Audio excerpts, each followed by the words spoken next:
அத்தியாயம் 4 அனுகூலம் 2 வாழ்வை மாற்றும் வணிகக் கல்வி. இது பணத்தை பற்றியதல்ல. பல்வேறு நெட்வொர்க் மார்க்கெட்டிங் நிறுவனங்கள் பற்றி ஆராய்ந்து கொண்டிருந்த போது நாங்கள் சிறப்பான ஊதிய திட்டத்தை கொண்டிருக்கிறோம் என்ற கூற்றை அடிக்கடி கேட்டிருக்கிறேன். இந்த தொழிலின் மூலம் லட்சக்கணக்கான டாலர்களை சம்பாதித்த நபர்களின் கதைகளை சொல்லி என்னிடம் தங்களின் தொழில் வாய்ப்புகளை ஆர்வத்துடன் பலர் காட்டுவர். நெட்வொர்க் மார்க்கெட்டிங் தொழில் மூலம் உண்மையாகவே லட்சக்கணக்கான டாலர்களை சம்பாதிக்கும் நபர்களை நானும் தந்திருக்கிறேன். எனவே நெட்வொர்க் மார்க்கெட்டிங் மூலம் பெருமளவு பணம் சம்பாதிக்க முடியும் என்பதை நான் சந்தேகிக்கவில்லை. பெருமளவு சம்பாதிக்க முடியும் என்ற ஈர்ப்பு காரணமாகவே பலர் இந்த தொழிலுக்கு வருகின்றனர். இருந்தும் பணத்தை முதன்மையான நோக்கமாக கொண்டு நெட்வொர்க் மார்க்கெட்டிங் தொழிலை மேற்கொள்ள வேண்டுமென நான் ஆலோசனை கூற மாட்டேன். இது தயாரிப்பு பொருள்களை பற்றியதல்ல. நான் பல்வேறு நெட்வொர்க் மார்க்கெட்டிங் நிறுவனங்களை பற்றி பரிசீலனை செய்து கொண்டிருந்த போது அதிகமாக வலியுறுத்தப்பட்ட இரண்டாவது விஷயம் நாங்கள் சிறந்த தயாரிப்புகளை கொண்டிருக்கிறோம் என்பதுதான். தயாரிப்புகளை மையமாக கொண்டு எத்தனையோ நிறுவனங்களின் விற்பனை விளக்க கூட்டங்கள் ஏராளமானவர்களின் வாழ்க்கையை மாற்றியமைத்ததற்கான நிரூபணங்களை அடிப்படையாக கொண்டிருக்கும். அப்படியொரு விளக்க கூட்டத்தில் ஒரு நிறுவனத்தின் உரிமையாளர் என்னிடம் அயோவாவில் நோய்வாய்ப்பட்டிருந்த தனது தாயை காப்பாற்றுவதற்காக ரகசிய மருந்தை எப்படி அவர் கண்டுபிடித்தார் என கூறினார். கொஞ்சம் விசாரணை செய்து பார்த்தபோது அவருடைய தாயார் எப்பொழுதும் அயோவாவில் வசித்ததே இல்லை என்றும் அவர் கண்டுபிடித்ததாக சொன்ன அந்த மருந்து கலிபோர்னியாவில் உள்ள ஆய்வகத்தில் இருந்து வருகிறது என்றும் பல்வேறு நிறுவனங்களுக்கு அந்த மருந்து ஒவ்வொரு தனிப்பட்ட அடையாள சீட்டுடன் தயாரித்து அனுப்பப்படுகிறது என்றும் கண்டறிந்தேன். நான் முன்பே சொன்னது போல் எந்த ஒரு தொழிலிலும் ஏமாற்று பேர் வழிகள் உண்டு. நேர்மையாக சொல்ல வேண்டுமென்றால் சிறப்பான தயாரிப்புகளை கொண்ட சில நெட்வொர்க் மார்க்கெட்டிங் நிறுவனங்களையும் நான் பார்த்திருக்கிறேன். ஒரு தொழிலை கருத்தில் எடுத்துக் கொள்ளும் போது மகத்தான ஊதிய திட்டங்கள், சிறப்பான தயாரிப்புகள் போன்றவை எல்லாம் முக்கியமானவையாக இருந்தாலும் ஒரு தொழிலின் மிக முக்கியமான அம்சங்கள் அவை மட்டுமல்ல என்பதை விளக்குவதே இந்த அத்தியாயத்தின் நோக்கமாகும். தேர்ந்தெடுப்பதற்கு பல வகையான தொழில்கள் உள்ளன. பல்வேறு வேறுபட்ட நெட்வொர்க் மார்க்கெட்டிங் நிறுவனங்களை பற்றிய என் ஆராய்ச்சியில் எத்தனை விதமான தயாரிப்புகள் அல்லது சேவைகள் நெட்வொர்க் மார்க்கெட்டிங் அமைப்பு மூலம் விநியோகிக்கப்படுகின்றன என்பதை அறிந்து ஆச்சரியமடைந்தேன். 1970களில் நான் சென்று பார்த்தபோது மார்க்கெட்டிங் தொழில் வாய்ப்பு விட்டமின்கள் விற்பனை தொடர்பானது. நானே உபயோகித்து பார்த்து அவை மிக சிறப்பான தரமுடையவை என்று கண்டிருக்கிறேன். அவற்றுள் சில விட்டமின்களை இன்றும் நான் உபயோகிக்கின்றேன். என்னுடைய ஆய்வு அடிப்படையில் நெட்வொர்க் மார்க்கெட்டிங் தொழில்களை அவை தயாரிக்கும் பொருட்களின் அடிப்படையில் இப்படி பிரிக்கலாம்: அழகு சாதன பொருட்கள், சரும பராமரிப்பு மற்றும் இதர அழகு பொருட்கள், தொலைபேசி சேவைகள், வீடு மனை விற்பனை சேவைகள், நிதி சேவைகள், காப்பீடு, பரஸ்பர நிதி முதலீடு, கடன் அட்டைகள், சட்ட சேவைகள், இணையதளம் மூலம் பொருள் விநியோகம், பட்டியலிடப்பட்டுள்ள பொருள்களை கழிவுடன் விற்பனை செய்தல், உடல் நலம் சார்ந்த தயாரிப்புகள், விட்டமின்கள் மற்றும் இதர உடல்நலத்துடன் தொடர்புடைய தயாரிப்புகள் மற்றும் சேவைகள், நகைகள், வரி சேவைகள், கல்விசார் பொம்மைகள். இப்படியே பட்டியல் நீளுகிறது. குறைந்தபட்ச மாதத்துக்கு ஒரு முறை ஏதாவது ஒரு புதிய நெட்வொர்க் மார்க்கெட்டிங் நிறுவனம் புதுமையான ஒரு தயாரிப்புடனோ அல்லது கவர்ச்சிகரமான ஊதிய திட்டத்துடனோ களத்தில் இறங்குவதை நான் கேள்விப்பட்டு வருகிறேன். இது ஒரு கல்வி திட்டம். நெட்வொர்க் மார்க்கெட்டிங் தொழிலை நான் பரிந்துரைப்பதற்கான தலையாய காரணம் அதனுள் இருக்கும் கற்பதற்கான வாய்ப்பு. ஒரு நிறுவனத்தின் ஊதிய திட்டம், தயாரிப்புகள் இவற்றை கவனிப்பதற்காக நேரம் செலவிடும் போது அந்த நிறுவனத்தின் இதய பகுதியை பார்க்க விரும்பினால் அது உண்மையாகவே உங்களுக்கு பயிற்சி அளிப்பதன் மூலம் கற்பதில் ஆர்வமுடன் இருக்கிறதா என பார்க்க வேண்டும். 3 மணி நேர விற்பனை பேச்சை கேட்பது, அழகாக அச்சிடப்படும் தயாரிப்பு பொருள்களின் பட்டியலை அலசுவது, அங்குள்ளவர்கள் எவ்வாறு பணம் சம்பாதிக்கிறார்கள் என்று பார்ப்பது ஆகியவற்றை விட இதற்கு அதிக நேரம் எடுக்கும். அவர்களது பயிற்சி கல்வி உண்மையிலேயே எத்தனை தூரம் சிறந்ததென கண்டுபிடிப்பதற்கு நீங்கள் அவர்களது பயிற்சி வகுப்புகள், கல்வி கருத்தரங்குகள் மற்றும் பிற நிகழ்ச்சிகளை உற்று கவனிக்க வேண்டும். ஆரம்பகட்ட விளக்க கூட்டத்தில் நீங்கள் கேட்பது உங்களுக்கு இந்த தொழில் மீது ஆர்வம் ஏற்படுத்தினால் கற்பிக்கவும் பயிற்சியளிக்கவும் போகிற நபர்களை சந்திக்க கொஞ்ச நேரம் ஒதுக்க வேண்டும். கவனமாக பாருங்கள், ஏனெனில் பல நெட்வொர்க் மார்க்கெட்டிங் நிறுவனங்கள் தாங்கள் சிறப்பாக பயிற்சி திட்டத்தை கொண்டிருப்பதாக சொல்கிறார்கள். இருந்தும் தங்களிடம் இருப்பதாக கூறிய சிறப்பான கல்வி மற்றும் பயிற்சி முறைகளாக சில நிறுவனங்களில் நான் கண்ட ஒரே பயிற்சி பரிந்துரைக்கப்பட்ட புத்தகங்களின் பட்டியலை தருவதும் பின் உங்களது நண்பர்கள் மற்றும் குடும்பத்தினர்களை எப்படி நிறுவனத்தில் சேர்க்க வேண்டும் என்பதற்கு உங்களுக்கு பயிற்சி அளிப்பதும் தான். எனவே நேரம் எடுத்துக்கொண்டு கவனமாக பாருங்கள், ஏனெனில் பல நெட்வொர்க் மார்க்கெட்டிங் நிறுவனங்கள் அற்புதமான கல்வி மற்றும் பயிற்சி திட்டங்களை கொண்டுள்ளன. எனது அபிப்பிராயத்தில் நான் பார்த்ததிலேயே மிக சிறப்பான வாழ்க்கைக்கு தேவையான வணிக பயிற்சிகள் இங்கே அளிக்கப்படுகின்றன. கல்வி திட்டத்தில் எதிர்பார்க்க வேண்டியவை எவை? என்னுடைய பிற புத்தகங்களை நீங்கள் படித்திருந்தால் நான் ஒரு கல்வி குடும்பத்தில் இருந்து வருவதை ஏற்கனவே அறிந்திருப்பீர்கள். ஹவாய் மாநிலத்தின் பள்ளி அமைப்பின் தலைவர் எனது தந்தை. நான் கல்வி குடும்பத்தில் இருந்து வந்த போதும் சம்பிரதாயமான கல்வி அமைப்பை விரும்பவில்லை. அறிவியல் இளங்கலை பட்டத்தை பெற்றிருந்த போதிலும் சம்பிரதாயமான கல்வியுலகம் எனக்கு சலிப்பையை ஏற்படுத்தியது. ஒரு மாணவனாக இருந்து பட்டம் பெறுவது வரை போன போதிலும் நான் கற்க வேண்டிய விஷயங்கள் என்னை சுவாரஸ்யமடைய செய்யவோ சவாலாக அமையவோ இல்லை. விமான ஓட்டியாக பயிற்சி பெறும் மாணவனாக இருந்தபோது என்னை பரவசப்படுத்தும் எனக்கு சவால் விடும் விதமான கல்வியை நான் கண்டேன். நம்மில் பலர் கம்பளி புழுக்களை பட்டாம்பூச்சியாக மாற்றுவது எனும் கேட்டு புளித்த சொற்றொடர்களை கேட்டிருப்பீர்கள். மிகச் சரியாக அதைதான் அவர்கள் செய்தார்கள்.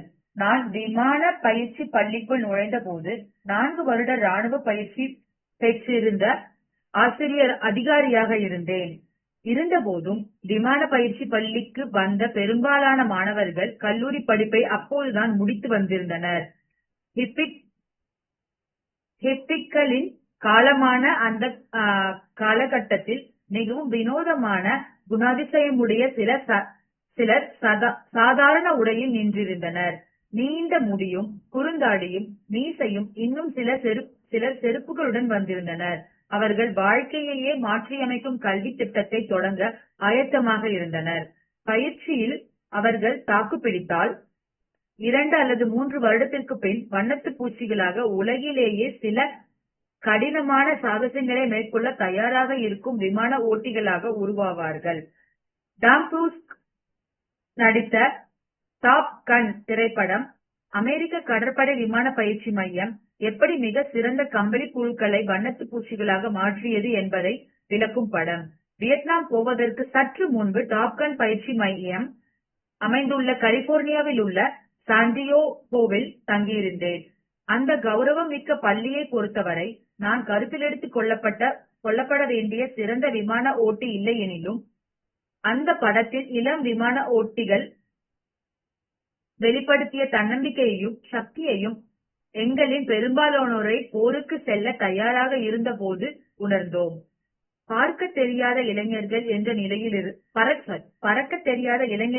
நிலையிலிருந்து பயிற்சியளிக்கப்பட்ட ஒழுக்கமுள்ள பெரும்பாலானவர்கள் தவிர்க்கக்கூடிய உடல் ரீதியான மன ரீதியான மற்றும் உணர்ச்சி பூர்வமான சவால்களை எதிர்கொள்ள தயாராக இருக்கும் இளைஞர்களாக அப்பள்ளி எங்களை மாற்றியது.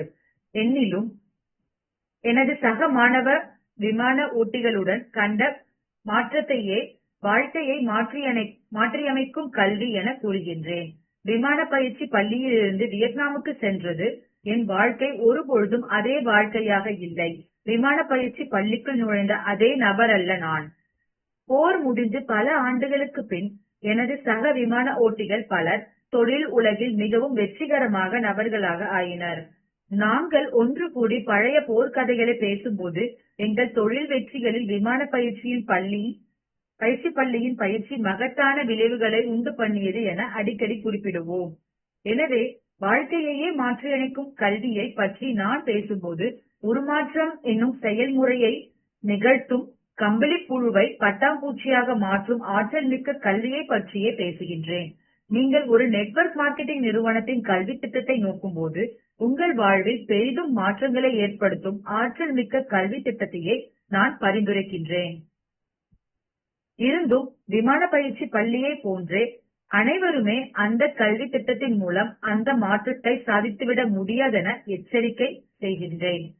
அனுபவபூர்வமான பிசினஸ் ஸ்கூல் விமான பயிற்சி பள்ளியின் சிறப்புகளில் ஒன்று வியட்நாம் போரிலிருந்து அப்போதுதான் திரும்பியிருந்த விமான ஓட்டிகள் எங்களுக்கு பயிற்சி அளித்ததுதான். அவர்கள் எங்களிடம் பேசிய போது தங்களது நிஜ வாழ்க்கை அனுபவத்திலிருந்து பேசினார்கள். நான் கொஞ்ச காலமே போன சம்பிரதாயமான வணிக பள்ளியில் எனக்கு ஏற்பட்ட பிரச்சனைகளில் ஒன்று அங்கிருந்த பல ஆசிரியர்களுக்கு நிஜ வாழ்வில் தொழில் அனுபவமே கிடையாது என்பதுதான். அப்படியே அனுபவம் இருந்தாலும் அது ஏதோ ஒரு நிறுவனத்தின் ஊழியர், அதிகபட்ச இடைநிலை நிர்வாகி என்ற விதத்தில் தான் இருந்தது. ஹவாயில் உள்ள சம்பிரதாயமான வணிக பள்ளியில் வணிக நிர்வாகம் முதுகலை படிப்பு மேற்கொண்டிருந்த போது பெரிய நிறுவனங்களில் பணிபுரிந்த சில இடைநிலை நிர்வாகிகளால் வடிவமைக்கப்பட்டிருந்த சில நிர்வாக கொள்கைகள் மற்றும் பொருளாதார கொள்கைகளை கற்க முனைந்தேன். அதை கற்றுக் கொடுத்த ஆசிரியர்களுக்கு நேரடியான வியாபார அனுபவங்கள் இருக்கவில்லை. அவர்கள் கல்வி அமைப்பை விட வெளியேறவில்லை. வேறு வார்த்தைகளில் சொன்னால் 5வது வயதில் மழலையர் வகுப்பில் நுழைந்த அவர்கள் இன்னும் மாணவர்களுக்கு நிஜ உலகை பற்றி கற்பிக்க முயன்றபடி பள்ளி அமைப்பிலேயே தொடர்கிறார்கள்.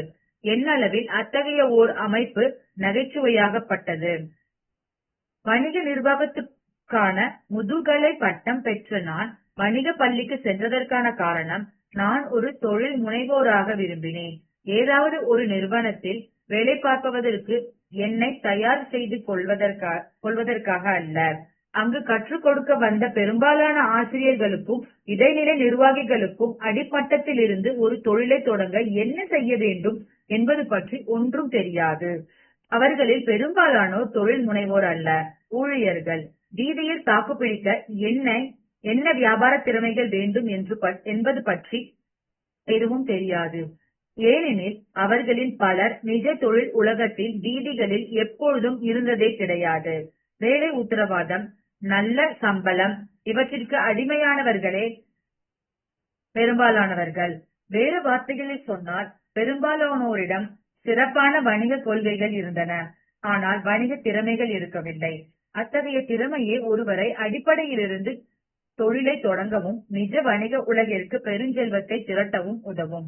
அந்த வணிக பள்ளியில் 9 மாதங்களை வீணடித்துவிட்டு வணிக திறன்களே நிர்வாகத்துக்கான முதுகலை பட்டத்தை பெறாமல் அங்கிருந்து வெளியேறிவிட்டேன். முதுகலை பட்டத்திற்கான ஒரு சம்பிரதாயமான வணிக பள்ளிக்கு திரும்ப செல்வதென்பது கம்பளி பூச்சியாக மாறுவதற்காக திரும்பவும் பள்ளிக்கு செல்வதை போன்றது. விமான பயிற்சி பள்ளியிலிருந்து வந்த பின்பு பட்டாம்பூச்சியாக இருக்க கற்றுத்தரும் ஒரு வணிக பள்ளியை கண்டுபிடிக்க விரும்பினேன். நேராக எனது பணக்கார அப்பாவிடம் சென்றேன். நான் எதிர்பார்த்த வணிக கல்வியை அவர் எனக்கு கற்பித்தார். பணக்கார அப்பாவின் வணிக பள்ளி எது ஒரு தொழிலை உருவாக்குகிறது, பொருளாதாரத்தை எது இயங்க செய்கிறது என்ற கோட்பாடுகளுக்கு பதில் ஒருவனை செல்வந்தனாக்கும் திறன்களின் மீது கவனம் செலுத்தும் பள்ளியாக இருந்தது. பணக்கார அப்பா அடிக்கடி சொல்வார், திறன்களே உன்னை பணக்காரனாக்கும், கோட்பாடுகள் உன்னை பணக்காரனாக்காது. திறன்களே உன்னை பணக்காரனாக்கும், கோட்பாடுகள் உன்னை பணக்காரனாக்காது. வணிக பள்ளியிலிருந்து இடையில் நின்றதற்காக நான் வருத்தப்படுகிறேனா? ஆமாம், சில சமயங்களில் வருந்துகிறேன். இருந்தும் எனக்கு துணையாக இது போல் பள்ளி படிப்பை பாதியில் விட்டவர்கள் பலர் இருக்கின்றனர். Bill Gates, Michael Dell, Steve Jobs, Ted Turner இவர்களும் கூட படிப்பை இடையில் நிறுத்தியவர்களே. காலத்தால் முந்தைய தொழில் முனைவோர்களான எடிசன், ஹென்றி போர்ட் ஆகியோரும் பள்ளி படிப்பை இடையில் நிறுத்தியவர்களே. இவர்கள் அனைவரும் தங்களது யதார்த்த உலகத்தோடு தொழில் அனுபவத்தை பெற மிகவும் விரும்பத்தக்க இடமாக நிஜ தொழில் உலகை கண்டிருக்கின்றனர் என நான் நம்புகிறேன். என்னை தவறாக புரிந்து கொள்ளாதீர்கள். நான் சென்ற வணிக பள்ளியில் கற்பிக்கப்பட்ட பெரும்பாலான விவரங்கள் தொழில்களில் உள்ள எந்த ஒரு நபருக்கும் மதிப்புமிக்க விவரங்கள் தான். இருந்த போதும் நான் ஒரு தொழில் முனைவோராக இருக்க நான் அறிந்திருக்க தேவையான திறமைகளை அந்த பள்ளி கற்பிக்கவில்லை.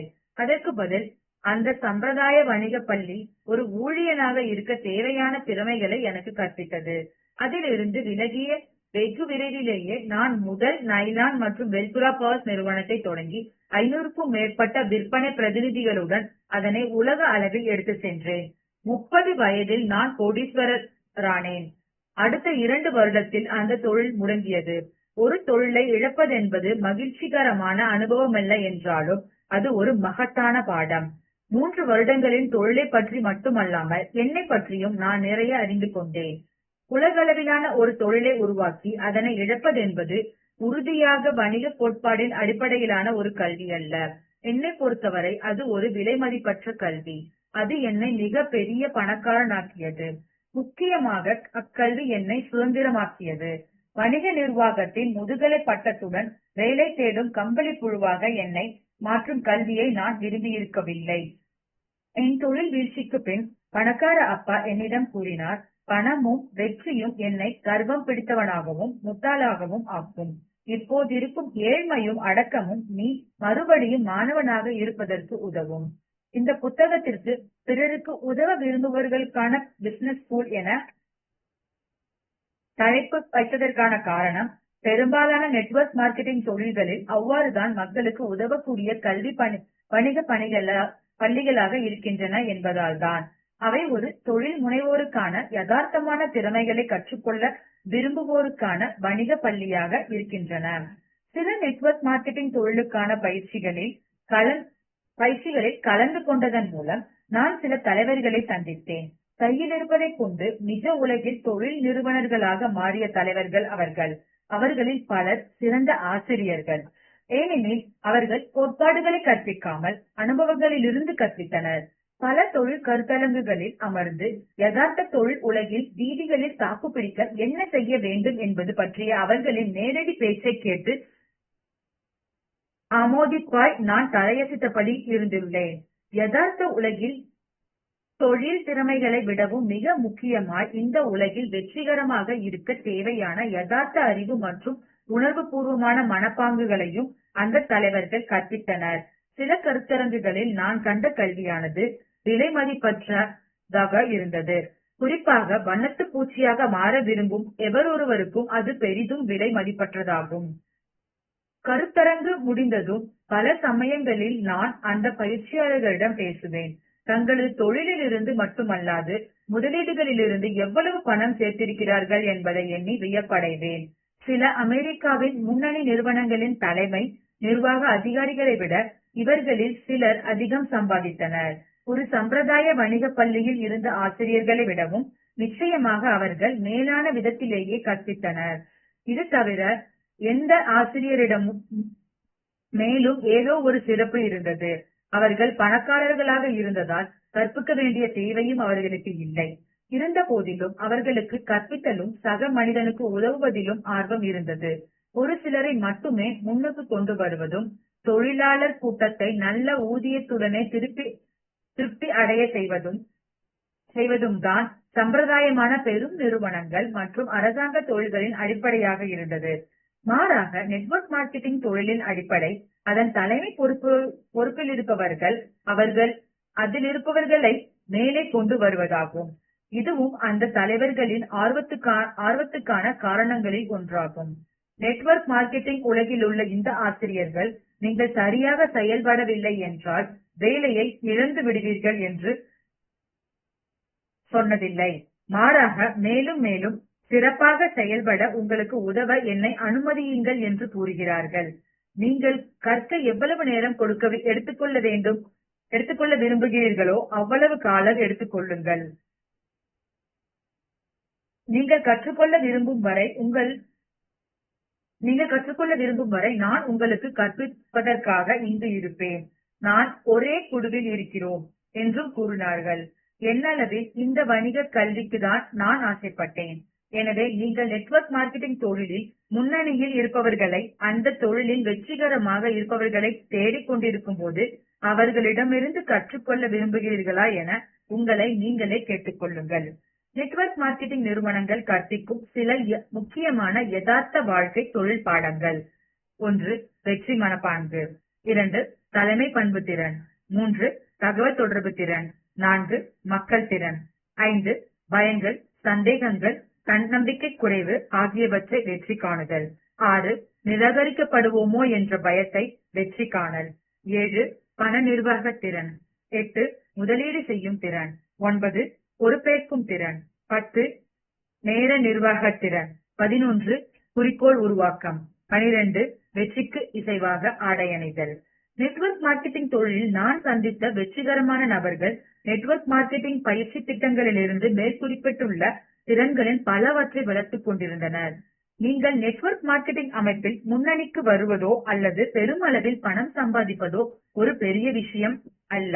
அந்த பயிற்சி உங்களுக்கு மிச்சமிருக்கும் வாழ்க்கை முழுமைக்கும் மகத்தான மதிப்புடைய கல்வி திட்டமாக சிறப்பாக இருக்கும் பட்சத்தில் அது உங்கள் வாழ்வை சிறப்பானதாக முன்னேற்றமடைய செய்யும் சமயத்தையும் எப்போதைக்குமாக கூட.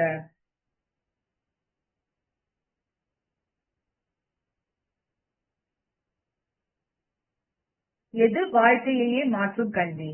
வாழ்க்கையை மாற்றும் கல்வியாக எதை நான் கருதுகிறேன் என்பதை விளக்க நான் உருவாக்கிய வரைபடமே பின்வருவது. பொதுவாக இது பிரமிடு வடிவம் என அறியப்படுகிறது. எகிப்தின் பிரமிடுகள் நூற்றாண்டுகளாக இருந்து வருபவை. அதாவது பிரமிடு என்பது மிகவும் நீடித்த வடிவமைப்பாகும்.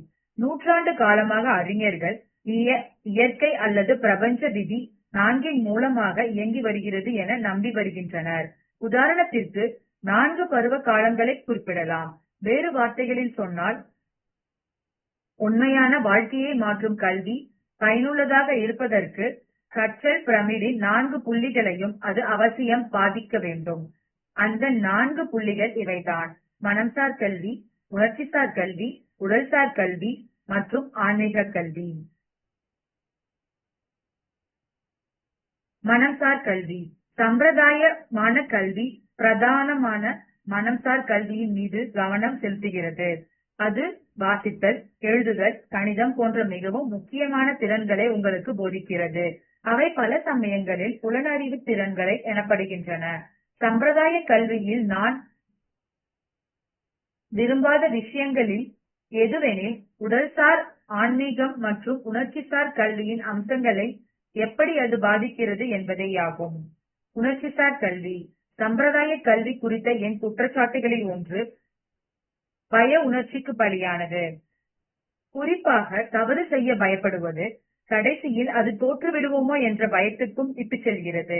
எனது ஆசிரியர் என்னை கற்றுக்கொள்ள உத்வேகம் கொள்ள செய்வதற்கு பதில் தோல்வி பயத்தை உண்டு பண்ணி தூண்டுவதற்கு முயற்சி செய்தார். நீ நல்ல மதிப்பெண் பெறாவிடில் அதிக சம்பளம் தரும் வேலையை பெற முடியாது என்று பயம் காட்டுவார். அதோடு நான் பள்ளியில் இருந்த காலகட்டத்தில் தவறுகள் செய்வதற்காக தண்டிக்கப்பட்டிருக்கிறேன். பள்ளியில் நான் உணர்ச்சி பூர்வமாக கற்ற விஷயம் தவறுகள் செய்யப்படுவதையே. யார் அதிகம் தவறு செய்து அதிலிருந்து பாடம் கற்றுக்கொள்கிறார்களோ அவர்களே நிஜ உலகில் முன்னணியில் இருக்கின்றார்கள் என்பதை அதில் உள்ள பிரச்சனை. என் ஏழை அப்பா தவறு செய்வது என்பது ஒரு பாவ செயல் என்பார். அதே சமயம் என் பணக்கார அப்பா தவறுகள் செய்துதான் நாம் கற்றுக்கொள்ள முடியும். சைக்கிள் ஓட்ட கற்றுக்கொள்ளும் போது கீழே விழுவோம், மீண்டும் ஏறி உட்காருவோம், மறுபடி விழுவோம், மறுபடி ஏறி உட்காருவோம். ஒரு தவறு செய்து அதிலிருந்து ஒன்றும் கற்றுக்கொள்ளாமல் இருப்பதுதான் பாவ செயல் என்று கூறுவார். மேலும் விளக்கும் விதமாக அவர் சொல்வார், தவறு செய்த பின் பலர் பொய் சொல்ல காரணம் தாம் தவறு செய்து விட்டோம் என்று ஒத்துக்கொள்ள உணர்வு பூர்வமாக பயந்து போவதுதான். அதனால் கற்றுக்கொள்ளவும் வளரவும் ஒரு வாய்ப்பை அவர்கள் வீணடித்து விடுகிறார்கள். தவறு செய்துவிட்டு அதை ஒப்புக்கொள்ளாமல் நீங்கள் அவற்றை வேறு யார் மீதும் சுமத்தும் போது அல்லது நியாயப்படுத்தும் போது அல்லது சாக்குப்போக்கு சொல்லும் போதுதான் அது பாவமாக ஆகிறது. சில வருடங்களுக்கு முன்பு அமெரிக்க அதிபர் ஒருவர் வெள்ளை மாளிகையில் வைத்து முறை தவறிய பாலுறவு கொண்டார். பிடிபட்ட போது அது குறித்து பொய் சொன்னார். பொய் சொல்வது பலவீனமான குணாதிசயத்தின் அறிகுறி மட்டுமல்ல, ஏதாவது ஒன்றை கற்றுக்கொள்வதற்கான வாய்ப்பை வீணடிப்பதாகும். சம்பிரதாயமான தொழில்களில் தவறு குறித்த அதே மனப்பான்மைதான் மேலோங்கி இருந்தது. தொழிலுலகில் நீங்கள் ஒரு தவறு செய்தால் பெரும்பாலும் தண்டிக்கப்படுவீர்கள் அல்லது வேலையிலிருந்து நீக்கப்படுவீர்கள். நெட்வொர்க் மார்க்கெட்டிங் உலகில் தவறுகள் செய்வதன் மூலம் கற்றுக்கொள்ள உற்சாகப்படுத்தப்படுவீர்கள். அவற்றை திருத்திக் கொள்ளவும் மன அளவில் உணர்ச்சி அளவிலும் ஊக்குவிக்கப்படுவீர்கள். இதனால்தான் நிறுவன உலகில் பெரும்பாலானோர் கம்பளி புழுக்களாகவே இருந்து விடுகின்றனர்.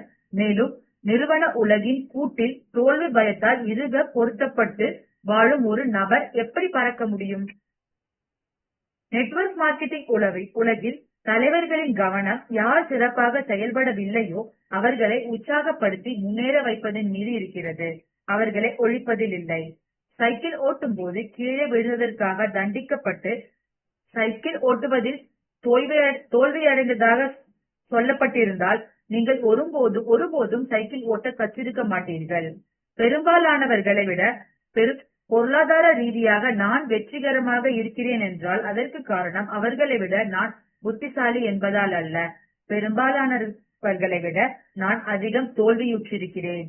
வேறு விதமாக சொன்னால் நான் நிறைய தவறுகள் செய்ததாலேயே முன்னணியில் இருக்கிறேன். நெட்வொர்க் மார்க்கெட்டிங்கில் நீங்கள் தவறு செய்ய, திருத்திக் கொள்ள, கற்கவும் வளரவும் உற்சாகப்படுத்தப்படுகின்றனர். எண்ணளவில் அதுவே வாழ்க்கையை மாற்றும் கல்வி. நீங்கள் உங்களை பயத்தை தாண்டி வளரும் போது பறக்க தொடங்குவீர்கள். நீங்கள் தவறு செய்ய அஞ்சுகிற, தோல்வி கண்டு பயப்படுகிற ஆளாக இருந்தால் சிறப்பான கல்வி திட்டத்துடன் கூடிய நெட்வொர்க் மார்க்கெட்டிங் தொழிலில் உங்களுக்கு நல்லதென நான் விரும்புகிறேன். நெட்வொர்க் மார்க்கெட்டிங் பயிற்சி திட்டங்கள் ஒருவரின் தன்னம்பிக்கையை மீட்டெடுப்பதையும் உருவாக்குவதையும் நான் கண்டிருக்கிறேன். ஒருமுறை நீங்கள் பெரிதும் தன்னம்பிக்கை உடையவராக மாறினால் உங்கள் வாழ்க்கை என்றென்றைக்குமாக மாற்றமடைகிறது. உடல்சார் கல்வி. சுருக்கமாக சொன்னால், தவறுகள் செய்ய மக்கள் பயப்படுவதால் பெரிய அளவில் எதனையும் கற்றுக்கொள்வதில்லை. கற்றல் என்பது எந்த அளவுக்கு மனதுக்கான செயல்முறையோ அதே அளவு உடலுக்கான செயல்முறையும் கூட. டென்னிஸ் ஆட கற்றுக்கொள்வது எப்படி ஒரு உடல்சார் செயல்முறையோ அதுபோல எழுதுவதும் வாசிப்பதும் கூட உடல்சார் செயல்முறையாகும். நீங்கள் அனைத்து சரியான விடைகளை அறிந்திருக்கவும் தவறே செய்யாதிருக்கவும் பழகிவிட்டால் உங்களது கற்றல் செயல்பாடு இடையூறுக்குள்ளாகிவிடும். அனைத்து விடைகளும் தெரிந்திருந்து எதையாவது பயிற்சி செய்து பார்க்க பயந்தால் நீங்கள் எப்படி முன்னேற முடியும்? நான் ஆய்வு செய்த அனைத்து நெட்வொர்க் மார்க்கெட்டிங் நிறுவனங்களும் மனம்சார் கல்வியை ஊக்கப்படுத்தும் அதே அளவு உடல்சார் கல்வியையும் ஊக்குவிக்கின்றன. வெளியில் சென்று செயலில் ஈடுபடுவதன் மூலம் உங்களது பயங்களை எதிர்கொள்ளவும் தவறு செய்யவும் அந்த தவறிலிருந்து பாடம் கற்கவும் அந்த செயல்பாடுகளின் மூலம் மன அளவிலும் உடல் அளவிலும் உணர்ச்சியளிக்கவும் வலுவாக வளர அந்நிறுவனங்கள் உங்களை உற்சாகப்படுத்துகின்றன. சம்பிரதாய கல்வி தகவல்களை கற்றறிய உங்களை ஊக்குவிக்கிறது. அத்துடன் தவறு செய்ய பயப்படும்படி போதிக்கிறது. அதனால் உடல் ரீதியாக உங்களை பின்னுக்கிருக்கிறது. பயம் சார்ந்த சூழலில் வாழ்வது மன ரீதியாக, உடல் ரீதியாக, உணர்ச்சி ரீதியாக மற்றும் பொருளாதார ரீதியாகவே ஆரோக்கியமானதல்ல. நான் முன்பே சொன்னது போல என்னிடம் அதிக பணம் இருக்க காரணம் கல்வியில் சிறந்து விளங்குபவன் என்பதால் அல்ல, மாறாக நான் நிறைய தவறுகள் செய்தேன், அதனை ஒப்புக்கொண்டேன், அதிலிருந்து பாடம் படித்தேன். மேலும் எதிர்காலத்திலும் நான் நிறைய தவறுகள் செய்யக்கூடும். மற்றவர்கள் எதிர்காலத்தில் தவறு செய்யாதிருக்க சிரமப்பட்டு கொண்டிருக்க நான் நிறைய தவறுகள் செய்ய காத்திருக்கிறேன். நீங்கள் புதிதாக எதையாவது முயற்சிக்கவும் தவறுகள் செய்து அதிலிருந்து பாடம் கற்கும் அபாயத்தை மேற்கொள்ளவும் விருப்பம் கொள்ளாதிருந்தால் உங்கள் எதிர்காலத்தை மேம்படுத்த முடியாது. சில நெட்வொர்க் மார்க்கெட்டிங் நிறுவனங்கள் தங்களது ஆட்கள் மன ரீதியாக புதிதாக எதையாவது கற்கவும் செயலில் இறங்கவும் தவறுகள் செய்யவும் நிறுத்திக் கொண்டு அந்த செயல்பாட்டை திரும்ப செய்து கற்றுக்கொள்ளவும் உற்சாகப்படுத்துகின்றன. அதுவே உண்மையான வாழ்க்கை கல்வி. நீங்கள் தவறு செய்ய பயந்தால் உங்களது வாழ்வில் சில மாற்றங்களை செய்ய தேவை என்பதை அறிந்து கொள்ளுங்கள். அப்பொழுது ஒரு நல்ல நெட்வொர்க் மார்க்கெட்டிங் செயல் திட்டம் உங்களுக்கான சிறந்த நீண்டகால அடிப்படையிலான சுய மேம்பாட்டு திட்டமாக இருக்கலாம். ஒரு நல்ல நெட்வொர்க் மார்க்கெட்டிங் நிறுவனம் உங்களை கைப்பிடித்து பயம், தோல்வி இவற்றை கடந்த வாழ்வுக்கு அழைத்துச் செல்லும். அதோடு நீங்கள் கைகோர்த்துக் கொள்ள விரும்பவில்லை எனில் அவர்கள் கைகோர்க்க மாட்டார்கள். மனிதர்களின் செயலை மாற்ற நீங்கள் விரும்பினால் அவர்களை சிந்திக்கும் முறையில் மாற்றத்தை மாற்றுங்கள் என்று முன்பு சொல்லப்பட்டிருந்தது. இப்பொழுது ஒருவர் சிந்திக்கும் முறையை மாற்ற விரும்பினால் முதலில் அவர்கள் செய்து கொண்டிருப்பதை மாற்ற வேண்டும் என்ற கருத்துக்கு நிறைய பேர் மாறிவிட்டனர். நெட்வொர்க் மார்க்கெட்டிங் தொழிலில் பற்றிய சிறப்பு என்னவெனில், நீங்கள் என்ன சிந்திக்கிறீர்கள் மற்றும் என்ன செய்கிறீர்கள், இந்த இரண்டின் மீதுமே அது கவனம் செலுத்துகிறது என்பதுதான். ஆன்மீக கல்வி. உணர்ச்சிகரமானதும் சூடானதுமான இந்த விஷயத்திற்குள் நுழைவதற்கு முன் இது குறித்த தன் தனிப்பட்ட எண்ணங்களை முதலில் விளக்குவது முக்கியம் என நான் உணர்கிறேன். குறிப்பிட்ட சில காரணங்களுக்காக மதம் என்பதற்கு பதிலாக ஆன்மீகம் என்ற வார்த்தையை நான் இங்கு பயன்படுத்துகிறேன். எப்படி நல்ல நெட்வொர்க் மார்க்கெட்டிங் நிறுவனங்களுக்குள் மோசமான நெட்வொர்க் மார்க்கெட்டிங் நிறுவனங்கள் இருக்கின்றனவோ அதுபோலவே நல்ல மத அமைப்புகளும் இருக்கின்றன, மோசமான மத அமைப்புகளும் இருக்கின்றன. குறிப்பாக மத அமைப்புகள் ஒருவரின் ஆன்மீக உணர்வை பலப்படுத்துவதையும் பலவீனமாக்குவதையும் நான் கண்கூடாக பார்த்திருக்கிறேன்.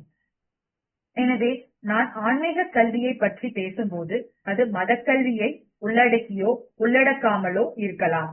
ஆன்மீக கல்வி பற்றி நான் பேசும்போது நான் சமய பிரிவு சாராமலே பேசுகிறேன்.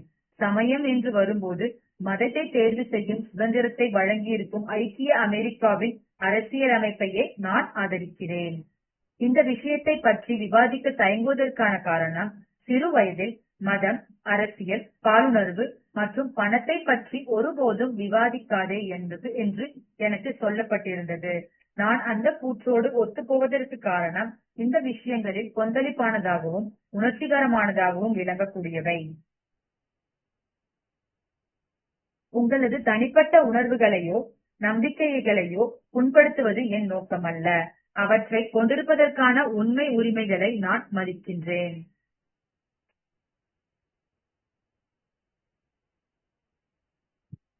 மனித வரம்புகளுக்கு அப்பால்.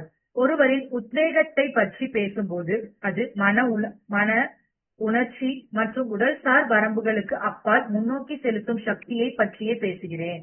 பல சமயங்களில் அந்த வரம்புகளை மனித சூழலை வரையறை செய்கின்றன. நான் வியட்நாமில் இருந்தபோது காயம்பட்ட தாங்கள் இறந்து கொண்டிருக்கிறோம் என்று அறிந்த இளைஞர்களை தொடர்ந்து சண்டையிடுவதை பார்த்திருக்கிறேன். மற்றவர்களாவது உயிர் பிழைக்க வேண்டும் என்றுதான் அதன் பின்னிருந்த காரணம். தனது வாழ்க்கையில் பெரும்பகுதி நேரத்தை வியட்நாமில் எதிரிகளின் எல்லைக்கருகில் செலவழித்து பள்ளித்தோழன் ஒருவன் அதனை மிகச் சரியாக சொன்னான்.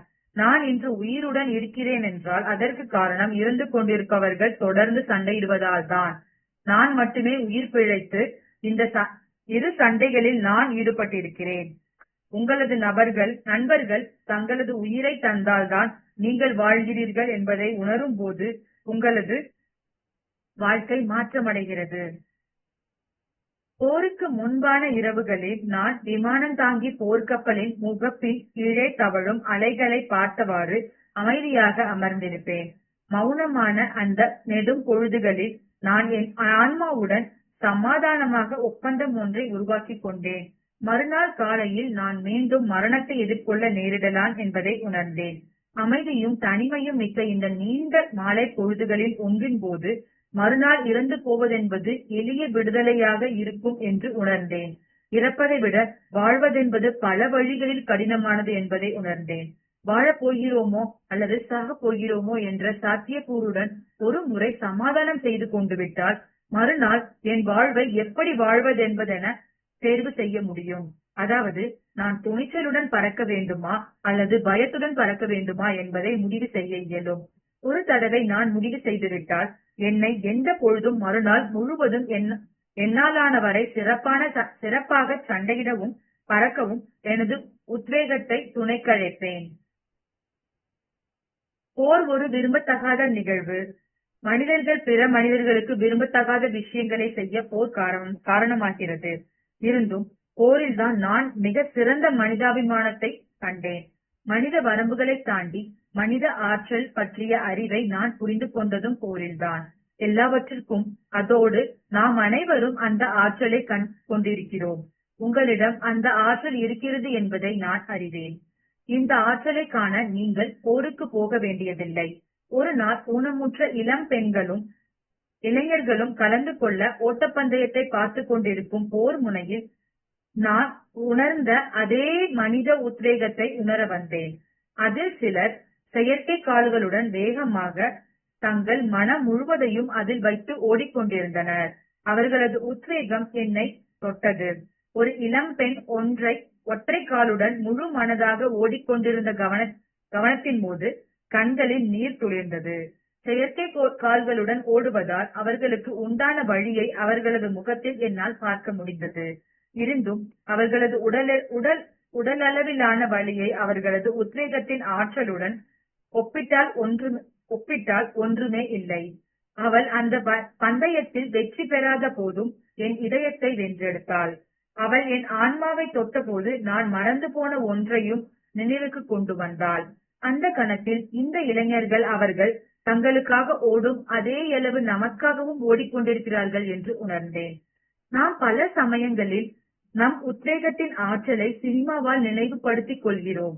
பிரேவ் ஹார்ட் படத்தில் மெல் கிப்சன் தனது ஸ்காட்லாந்து விவசாயிகளை வழிநடத்தி குதிரையில் சவாரி செய்து வருகிறார்.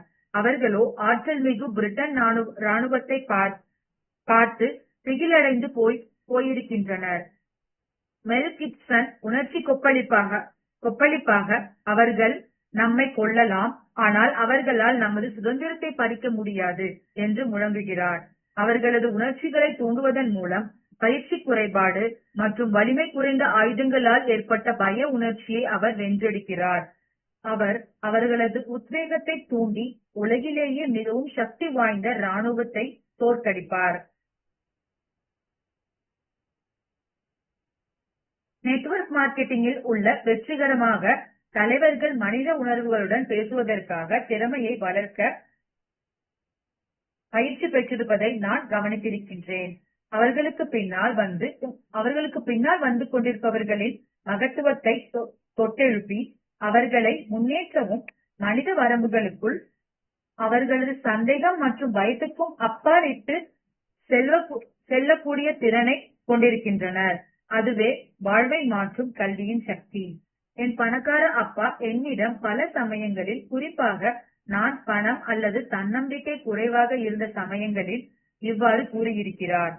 நம் அனைவருக்குள்ளும் 3 மனிதர்கள் இருக்கிறார்கள்: பணக்காரன், ஏழை மற்றும் நடுத்தர வகுப்பு மனிதன். அவர்களில் யார் வெளிவர வேண்டும் என கண்டறிவதே உங்களின் வேலை. மேலும் அவர் கூறியிருக்கிறார், தொழில் மற்றும் முதலீடு உலகம் 2 விதமான உணர்வுகளால் ஆனது. அவை பேராசை மற்றும் பயம்.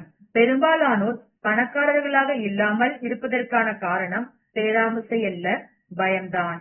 நீங்கள் பணக்காரராக விரும்பினால் உங்களது பயத்தை வெற்றி கண்டு மேலெழ வேண்டும். எனது அபிப்பிராயத்தில் உங்களது பயங்களை வெற்றி கொள்வதற்காக சிறந்த வழி உங்களது உத்வேகத்துடன் உறவு கொண்டிருப்பதேயாகும். அதைத்தான் பெரும்பாலான நெட்வொர்க் மார்க்கெட்டிங் நிறுவனங்கள் செய்கின்றன. கல்வி என்ற வார்த்தையின் பொருள் வெளிக்கொண்டு வருவது சம்பிரதாய கல்வியின் எனக்கிருந்த பிரச்சனைகளில் ஒன்று. தவறுகளில் இருந்து கற்கவும் கற்றலின் சவால்களை எதிர்கொள்ளவுமாய் இருப்பதற்கு மாறாக அது தோல்வி பயத்தை அடிப்படையாக கொண்டிருந்ததே. சம்பிரதாய கல்வியின் அமைப்பே நமக்குள் இருக்கும் நடுத்தர வர்க்க மனிதனை வெளிக்கொண்டு வருவதாகும் என்பதே என் அபிப்பிராயம்.